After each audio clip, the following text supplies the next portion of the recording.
Audio 3 पुस्तकालय सच्चे देवालय। लेखक वेदमूर्ति तपोनिष्ठ पंडित श्री राम शर्मा आचार्य। अच्छी पुस्तकें सच्चे मित्र।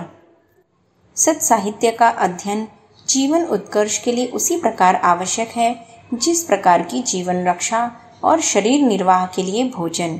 अन्य प्राणी अपना स्वाभाविक आहार प्राप्त करके ही शरीर का पोषण कर लेते हैं, किंतु मनुष्य एक बौद्धिक प्राणी है, इसलिए उसे शरीर का पोषण प्राप्त करने के साथ साथ बुद्धि का पोषण भी चाहिए। बौद्धिक आहार भी उसके अस्तित्व की रक्षा और व्यक्तित्व के विकास की अनिवार्य आवश्यकता है। बहुधा लोग यह कहकर साहित्य से संपर्क बनाए रखने की आवश्यकता टाल देते हैं कि पुस्तकें पढ़ना तो विद्यार्थियों का काम है, या जिनका लक्ष्य विद्वान बनना है उन्हें पुस्तकें पढ़ना चाहिए। यह सोचना अपने विकास के आधार को नष्ट कर देने जैसा है।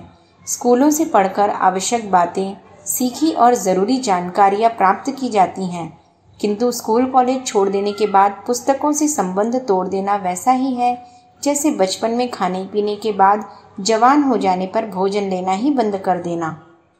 बचपन की उम्र बाढ़ की उम्र होती है। इस उम्र में शरीर का अंग अंग बढ़ता और पुष्ट होता है, इसलिए बचपन में पौष्टिक आहार चाहिए। किंतु शरीर की बाढ़ एक उम्र में रुक जाती है और फिर कद, ऊंचाई, लंबाई एक सीमा पर पहुंचकर रुक जाते हैं। परंतु शरीर का पोषण तब भी आवश्यक होता है और उसके लिए भोजन भी करना पड़ता है, व्यायाम भी करना पड़ता है। सोने जागने का नियमित क्रम रखना तब भी आवश्यक होता है। स्कूली पढ़ाई को बचपन में मिलने वाला प्रारंभिक और पौष्टिक आहार कहा जा सकता है। वह स्कूली शिक्षा पूरी कर लेने के बाद अनावश्यक नहीं हो जाता। शिक्षा पूरी कर लेने के बाद भी पुस्तकों से, साहित्य से, ज्ञान राशि से निरंतर अपने मस्तिष्क की क्षुधा मिटाते रहना आवश्यक हो जाता है। स्कूली शिक्षा पूरी करने के बाद ही यदि पुस्तकों से संपर्क तोड़ दिया जाए तो पढ़ी हुई विद्या भी विस्मृत हो जाती है। तब नया ज्ञान प्राप्त करने का प्रश्न ही नहीं उठता। कहीं भी और कभी भी यह देखा जा सकता है कि कक्षा पास कर लेने और उपाधि प्राप्त कर लेने के बाद यदि विद्यार्थी, वकील अथवा डॉक्टर आदि अपना स्वाध्याय बंद कर देते हैं तो वे आगे चलकर सफल नहीं हो पाते।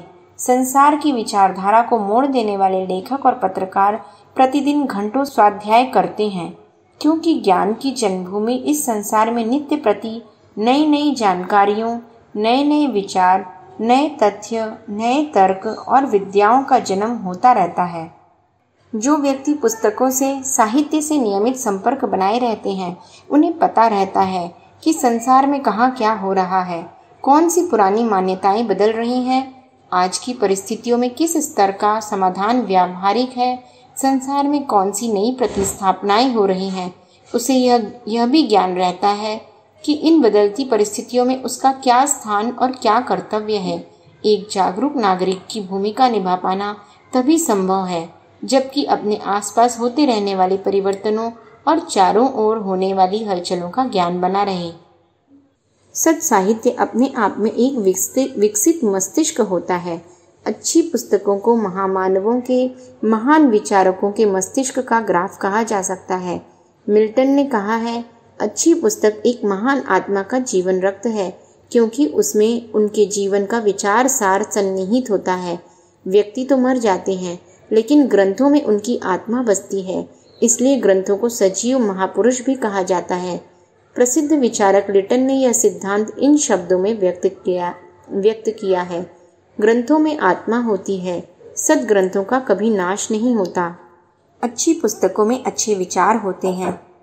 अच्छे विचार, उदात्त भावनाएं, भव्य कल्पनाएं जहाँ भी हैं, वहीं स्वर्ग का सा वातावरण बनता है। और अच्छी पुस्तकों के अभाव में मनुष्य उस ज्ञान राशि से वंचित रह जाता है।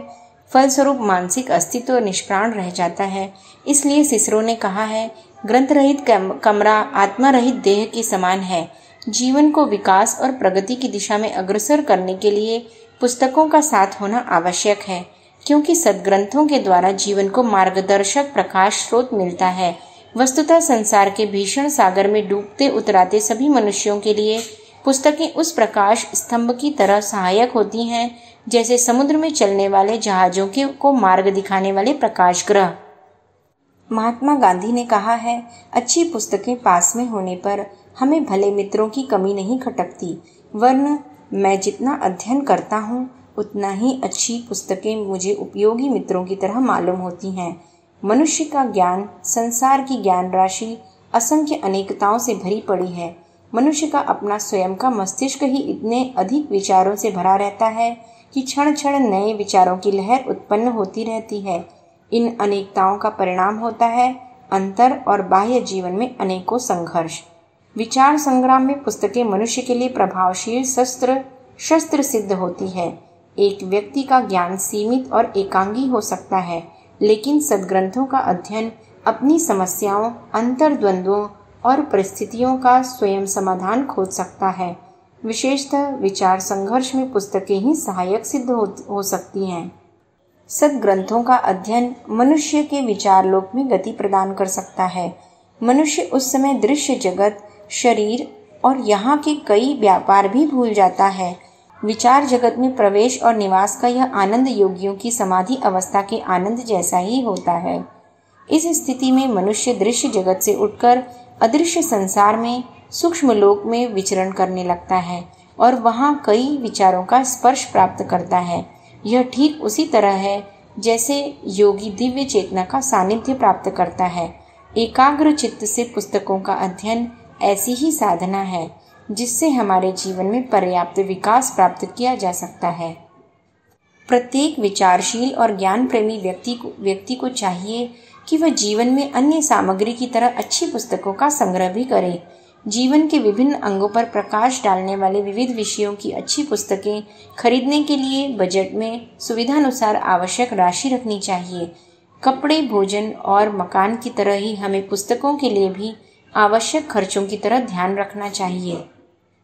इसके साथ ही यह भी ध्यान रखना चाहिए कि पुस्तकें कमरे को सजाने के लिए अथवा प्रदर्शनी लगाने के लिए न खरीदी जाएं, वरन उनका नियमित अध्ययन भी जीवन क्रम में सम्मिलित रखा जाए। वे समाज का दर्पण ही नहीं है, उसकी मार्गदर्शक और नियंता भी हैं। इतिहास का रुख मोड़ देने वाले घटनाचक्रों का यदि अध्ययन किया जाए तो प्रतीत होगा कि किसी भी महत्वपूर्ण परिवर्तन में, सामाजिक क्रांति में उस समाज के साहित्य ने महत्वपूर्ण भूमिका निभाई है। आज संसार के अधिकांश देशों में प्रजातंत्र है।